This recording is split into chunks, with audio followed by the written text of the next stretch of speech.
Hey guys, I'm Liv. And I'm Sienna from Attain Digital Agency. And we just wanted to do a quick video for you because we get a lot of clients coming into the agency who obviously haven't had great experience with Facebook. Now, obviously for us, we don't really mind telling you how you've gone wrong because we understand the value of an agency isn't necessarily in just doing your marketing, it's also in the time that we save you. So we're going to save you some time and money right now by telling you the 6 top reasons why your Facebook marketing isn't working right now. So I'll let you start, Sienna. What's the first one? So the first one off is your niche. So with your niche, it's getting really clear on who you're targeting. So the saying goes that if you want to market to everyone, you're speaking to no one. So that's really relevant in your Facebook marketing. So you can market to many people, but it's really breaking that down to exactly who does your message respond to and exactly who you want to bring into your business. Awesome. And if you have a niche, obviously we kind of work through some basic general rules, and this varies a lot based on, your industry, what you're doing, what service, what offer you're putting out there. But obviously your niche is going to determine what is an irresistible offer for people. And we're going to talk about that in another video as to why you should be marketing those. But you need to be more specific. And Sienna said, if you want to be a generalist, then you're going to talk to everyone. You're going to sell no one. So for us, we want to make sure you're working around a 10-year age gap. Pick male or female. It's one of the oldest tricks in the book. Girls don't talk the same as guys, so don't market to them the same, okay? So keep it simple. Don't go into too many interests and things like that, and we're going to talk about that in audience. Just keep it general.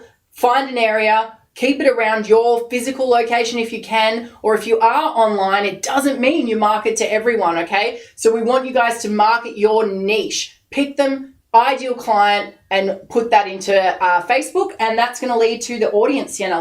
What from your perspective in terms of the back end of Facebook makes for a good audience? So once you have your niche, or it can also be called buyer persona, worked out, then that directly goes into the audience that you're going to put into your Facebook marketing. So what we mean by that is that you're going to have an age range. So what age range are you targeting? You're going to put some interests in there. So if you're a fitness business, you might be targeting people more broadly because you don't want to target people already in fitness because they already would have a gym membership. And then there's other things that we also look into the audience. So if you're a physical location, we try to make that audience size around 20,000 to 40,000, and then that changes to online business. So we can go up to 100,000, 300,000 if you're an online business, but it's still really, really drilling down into what do these people like and what would be the interest targeting that you would put in to really attract them into your business. Awesome. You touched some really important things there. Audience, bigger is not better, okay? And interests, really only need to touch on those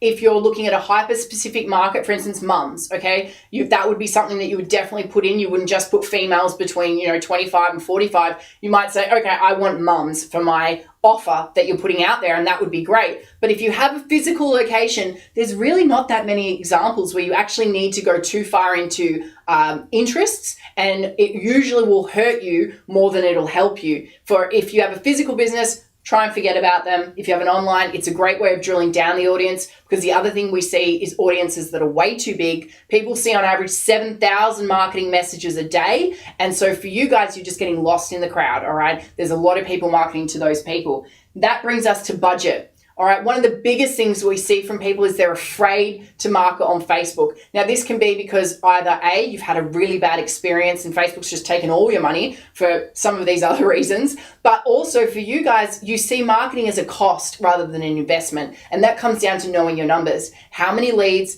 equals how many sales equals what revenue, deducting your Facebook spend from that equals profit if you're doing it correctly. So for you guys, it's understanding the optimal budget. Now, that doesn't mean I'm saying go in there and add $700 a day onto your Facebook marketing. That's silly too. But for you guys, once you know what's working, you can incrementally scale your marketing, okay? So a couple of things I would say as a minimum rule, we typically stick to about $20 to $30 a day to test a market, and then we'll incrementally scale. What do you think about that? Yeah, so with the budget, you really have to start with around that $20 to $30 as a minimum.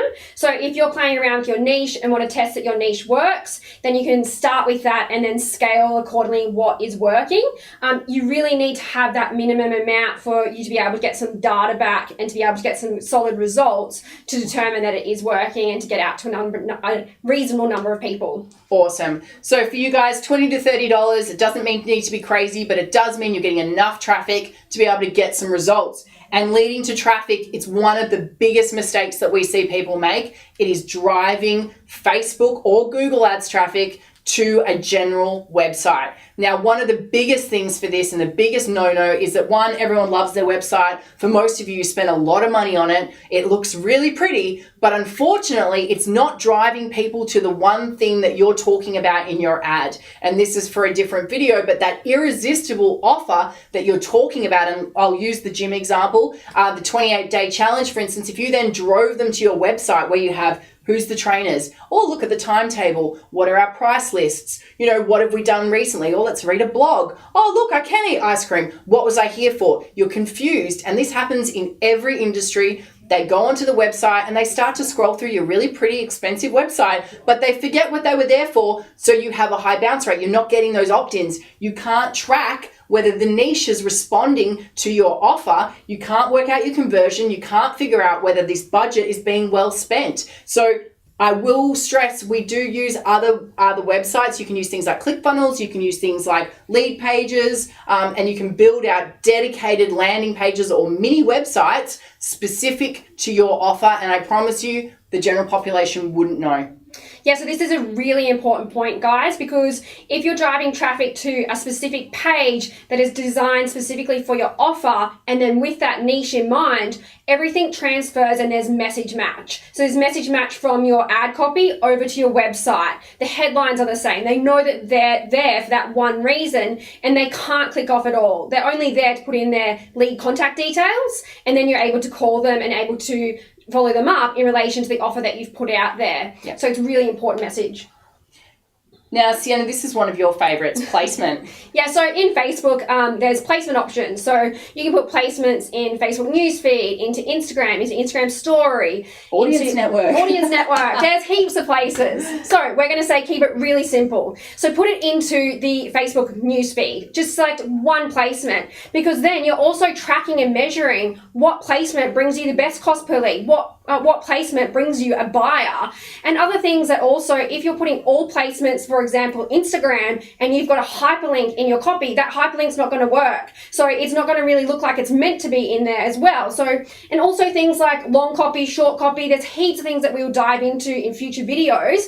But to keep this video really simple, when you select placement, just select Facebook newsfeed, and then you can test out more in the future. Awesome. One of my favorite things is goals. And just to kind of wrap up everything that you guys should be doing with your marketing is that a lot of people that we work with have in the past had really generic goals where they're like, I just want to get leads. Well, how many leads? What is the purpose of this campaign? How much are you willing to spend for how much return on investment you want to get from your clients? Because obviously the value of a marketing campaign is only truly seen in the value it adds to your business, the growth that you're looking for. So as a business owner, everything you should be doing is driven by goals. You should know whether you won or lost this marketing campaign, this sales, whether your business is actually growing, whether this is benefiting you. So for the same things that you sit here and you only pick one placement for your Facebook so that you can track the results, you should be tracking the results in your business. You should be seeing whether these leads are better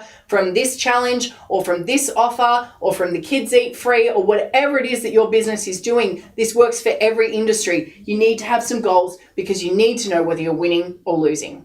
Yeah, that's really important. Every campaign that we run as an agency, we're very clear on, okay, so how many leads will make this campaign successful? But then on the back end, it's also how many leads, but you also need to make the sales on the back end. So how much can your sales team handle for that campaign to be successful? So everything is based on goals and ROI marketing at the end of the day. Exactly. And once you're tracking, then you know and measure what the results are. Quality over quantity. Yeah. All right, guys. More is not always better. With audience, with niche, with your website, more information isn't always better. More placements isn't always better. And more leads is not always better. What you guys want to look at is what exactly is getting you the results in your business. I hope you guys enjoyed this video. We have so many more to come, and I look forward to seeing you there. Bye.